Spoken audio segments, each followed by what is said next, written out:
ترامپ بەردەوامە لە هەڕەشەکانی و بە لێزوانێکیشی دنیا دەهەژێنێت.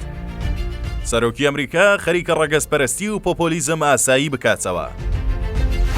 هەر دوا بە دوای هەڕەشە چاوەڕوان نەکراوەکەی ترامپ لە کەنەدا و مەکسیک و چین و تەنانەت یەکێتی ئەوروپاش ڕۆژی سێشەممە ڕێکەوتی چواری شوبات فەرمانێکی بۆ دەستپێکردنەوەی سیاسەتی ئەو پەڕی وشار لەسەر ئێران واژۆ کرد و ڕۆژی دواتریش واتە 5 شوبات لە کۆنگرەیەکی ڕۆژنامەوانی دا و بە ئامادەبوونی بەنیامین نەتانیاهۆ سەرۆکوەزیرانی ئیسرائیل دۆناڵد ترامپ لە میانی قسەکانیدا سەبارەت بە ئێران لە ناکاو ڕایگەیاند ئەمریکا دەیەوێت کۆنتڕۆڵی کەرتی غەزە بکات و خاکەکەیشی لەگەڵ زەوی تەخت دەکەین بە جۆرێک ببێتە شوێنێک بۆ گەشەی ئابووری. لەم حاڵەتەدا بێگومان خەڵکی ئەو کەرتەش بۆ وڵاتانی تر دەگوازینەوە و شوێنی نیشتەجێبوون و کاریان بۆ دەستەبەر دەکەین. ترامپ لە درێژەی لێزوانەکەی و وەک پاساوهێنانەوەی بۆ ئەم بڕیارەکە ناژاوەی خۆی وتی خەڵکی غەزە بۆیە دەیانەوێ بگەڕێنەوە بۆ شوێنی خۆیان چونکە جێگرەوەی تریان نییە، بەڵام ئێمە بۆ ئەو جێگرەوەیە شوێنی نیشتەجێبوون و هەلی کاریان لە چەندەن وڵاتی تری عەرەبی بۆ دەستەبەر دەکەین. بۆیە جگە لە میسر و ئوردن چەندەن وڵاتی تریش هەن ئامادەن لە خاکەکەیان پێشوازی لە غەزەییەکان بکەن.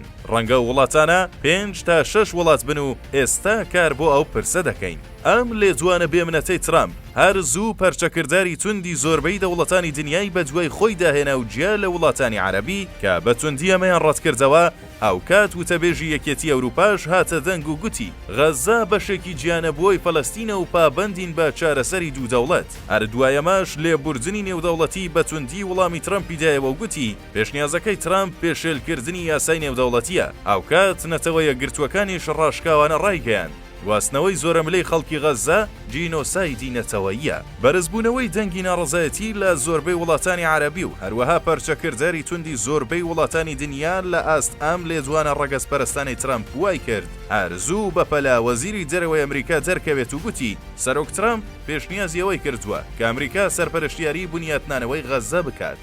دوا بە دوای وەزیری دەرەوە کۆشکی سپیش هەمان ڕۆژ واتە چوارشەممە 5 شوبات پشتڕاستی کردەوە کە دۆناڵد ترامپ سەرۆکی ئەمریکا بڕیاری نەداوە بە جێگیرکردنی هێزەکانی ئەمریکا لە کەرتی غەزە. ڕاشیگەیاند ترامپ پابەندە بە نەهێشتنی دەسەڵاتی بزوتنەوەی حەماس و دەستەبەرکردنی ئاشتیەکی بەردەوام بۆ تەواوی ناوچەکە. کۆشکی سپی لە پێناو پاساوی هەڵەکەی ترامپ ڕایگەیاند ترامپ پێشبینی دەکات هاوبەشەکانمان بەتایبەت میسر و ئوردن بۆ ماوەیەکی کاتی فەلەستینیەکان قبول بکەن لە کاتێکدا ئێمە نیشتمانەکەیان بۆ ئاوەدان دەکەینەوە. لە کۆتاییشدا ڕایگەیاند سەرۆک ترامپ ئامادەیە لەگەڵ هەموو گەلانی ئاشتیخوازی ناوچەکە غەزە بۆ فەلەستینیەکان ئاوەدان بکاتەوە. دیارە هەر لە سەرەتاوە ترامپ بەردەوامە لە لێجوان و بڕیاری بێمنەتانە ئەمە دەتوانێتە و ڕاستیە بسەلمێنێت کە تاکەمەبەستی سەرەکی دۆناڵد ترامپ ئاسایش و گەشەی ئابووری ئەمریکایە. لەمبارەوە خودی ترامپیش نایشارێتەوە چی پێویست بێت و چی بە پێویست بزانێت دەستی بۆ دەبات و تەنانەت ئامادەی ڕاستەوخۆ و نەڕاستەوخۆ